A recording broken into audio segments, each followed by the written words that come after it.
and that's where congressmen who are perverts go to fall drunken in. And the idea was that this guy somehow fell in, and lightning and the perfect storm, and he emerges as this kind of aluminum foil congressman, and his weapon is the Constitution.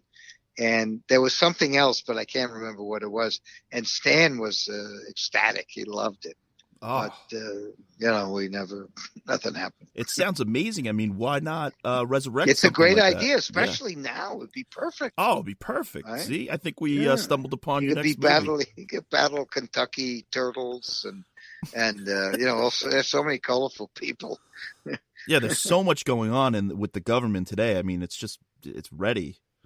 Yes. To lampoon all of that. I mean, even a TV show, Congressman, the TV show, he can have many adventures.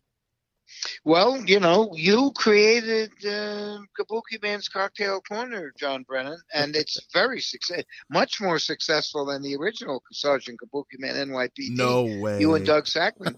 So, let's, maybe we should pursue this. I think it's a good idea. Honestly. Yeah, I'm in. I love it. I think it's a great, and plus, you created one of the greatest superheroes of all time, the Toxic Avenger, a new superhero from you that had a little bit of input from Stan Lee. The world's going to go crazy for this. Well, the tragedy of it is that Stan and I were going to make a movie together about, I want to say 5 years ago. I had written a script, and maybe you remember it. It was called Night of the Witch. Yes. I wrote it in 1970. Stan gave me a 1/4-inch tape with an idea that he had for a movie. So I wrote the script, and the shitty little company I was working for actually optioned it. Wow. Stan was working in New York and living in New York, and magazine management was not the Marvel giant that it is today. And the script did get optioned, but not made. Night of the Witch. And then many, many, many years later, some Troma fans in Finland who have money and have made some successful movies had me come over there for something. I can't remember what. And then they heard that, I had mentioned, I guess they were fans of Stan. I don't remember. But I told them that Stan and I wrote this script. They were going to put the money up. And it was going to be Stan Lee's Night of the Witch, written by Lloyd Kaufman, and these guys would produce it. And it would have created a huge buzz in the underground or in the world of pop culture. And Stan was all for it. The guys from Finland flew me out there and gave me very good suggestions, and I gave them Stan's intro, and then they came into LA and they spent time with Stan, and he was really happy about it. And then Stan and I had a couple of meetings, and then the final thing was Stan and Stan's business partner, a good guy, and I were going to have kind of what I thought was the celebratory lunch, where we were going to shake hands and agree that we'd go along with these guys from Finland. They had maybe 2 million maximum. It was not, Spider-Man. And so we go to Nathan Al's, which is a delicatessen at which Stan enjoys dining. So it's Stan, his partner, and I'm waiting for the good news. And the partner tells me, no. Stan only does AAA movies. And good luck. And here's the project. You can run with it, Lloyd. No problem. But that was the end of that. Oh, the world was robbed. Well, come on. Stan was doing Spider, huge things. There's, literally billions of dollars. What do they need to put Stan in with the company that brought you Surf Nazis Must Die and Terra Firma, and there's nothing in it for them. So I really don't resent it whatsoever. But it shows you how life is fucked up. You never know where it's going to come from. Well, again, I mean, is that maybe something that could be resurrected, or is it just the kibosh has been put on that forever? Night of the Witch is a very good script, and in this age of evil elites, I think it's not really. I'm not too interested in doing it, but writing that script.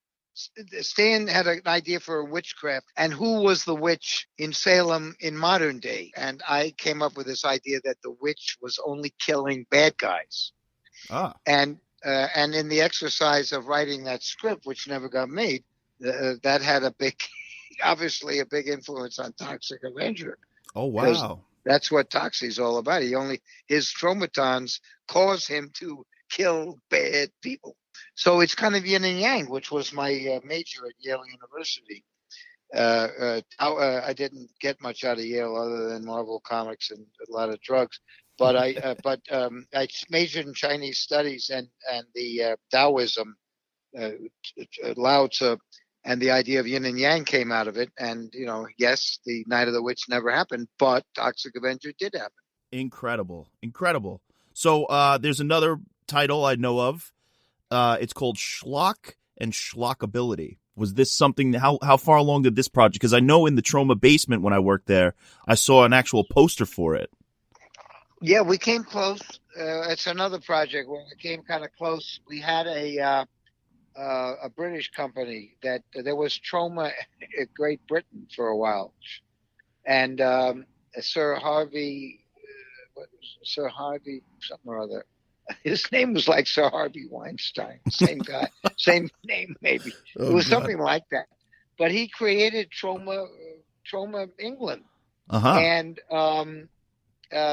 he was Sir. He was a knight, and he had this idea that we do Schlock and Schlockability, the Revenge of Jane Austen, and I took it seriously. And James Gunn was working for us at the time, and James had some great ideas. And he loved the idea. And the idea was that the world has become dominated by kind of Uncle Lloyd's message of the time, that the world is dominated by baby food movies. Mm-hmm. And you can live on baby food, but it's very boring. And Jane Austen and Shakespeare and whoever, they're all, these great authors are up in heaven and they're looking down on the earth and they're saying, oh my God, this sucks. This is terrible. We got to do something. So they send down Jane Austen to try to change things.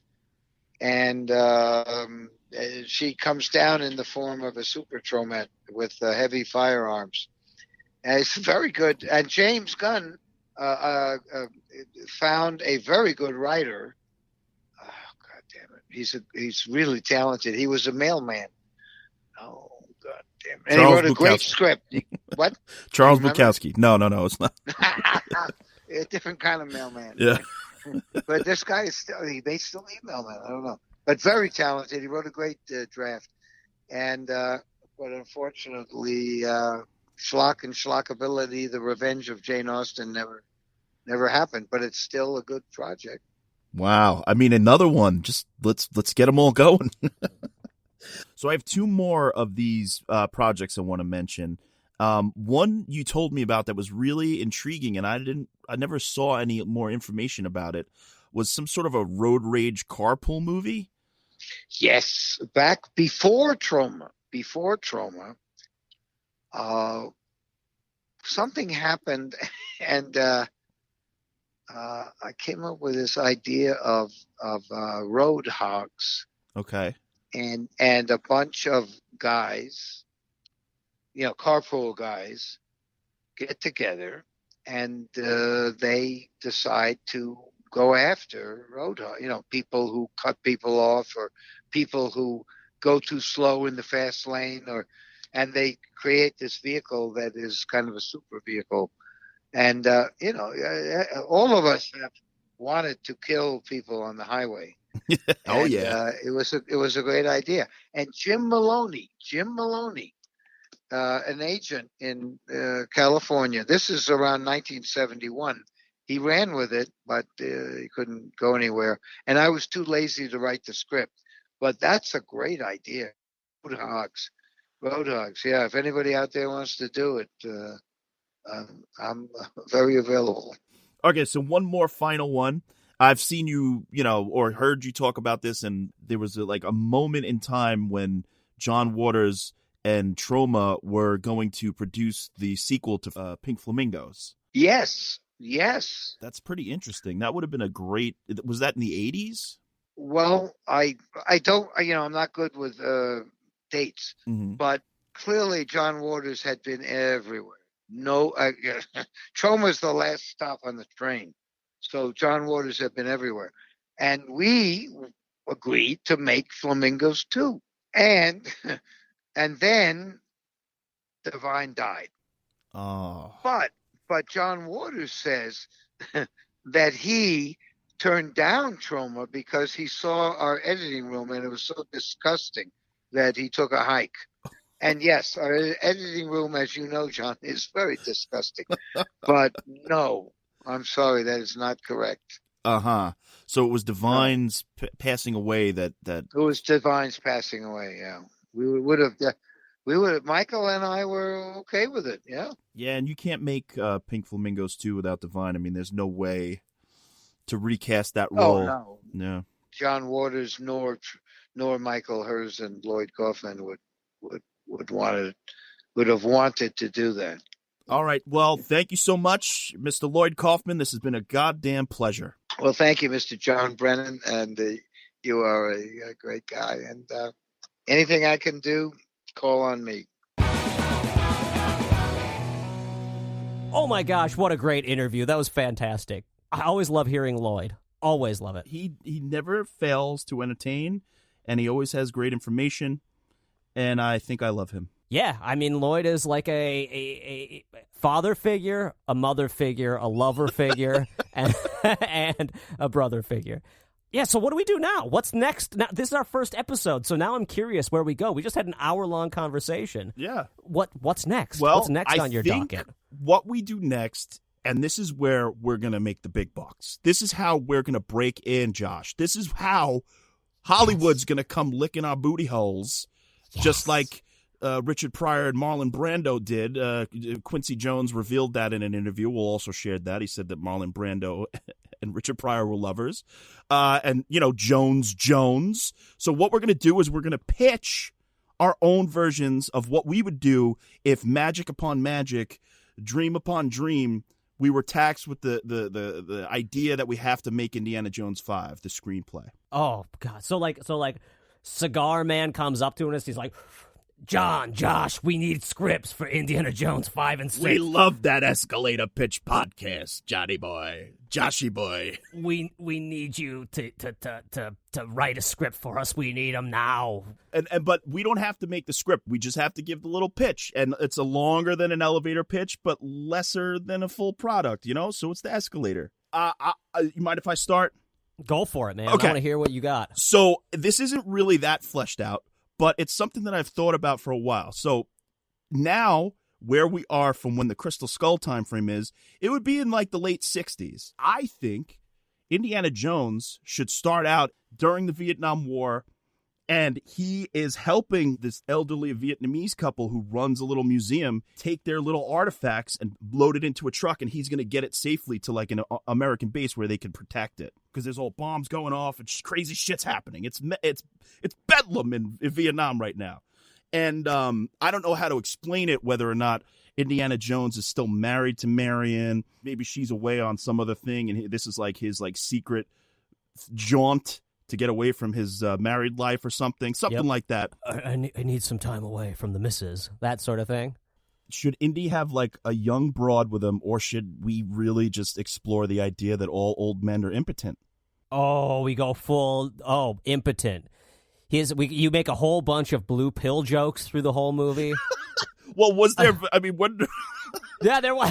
There is no way there was Viagra. But maybe there were like injections in the cock, like huge syringes. He could like have a scene where he's like injecting his dick with some like yellow liquid. I don't know. Maybe that's a little too far. That's like beyond Aliens. Yeah, that's beyond Aliens, or that's beyond Welcome to Earth when you're like, Welcome to Fucktown, Bonerville. Like I think he's in like the Vietnamese whorehouses injecting his cock. So, but in all honesty, I think there's in that idea, there's a really cool set piece where Indiana Jones gets maybe like chased by some locals with all these little artifacts. And along the way, there's some like breaking. And at one point,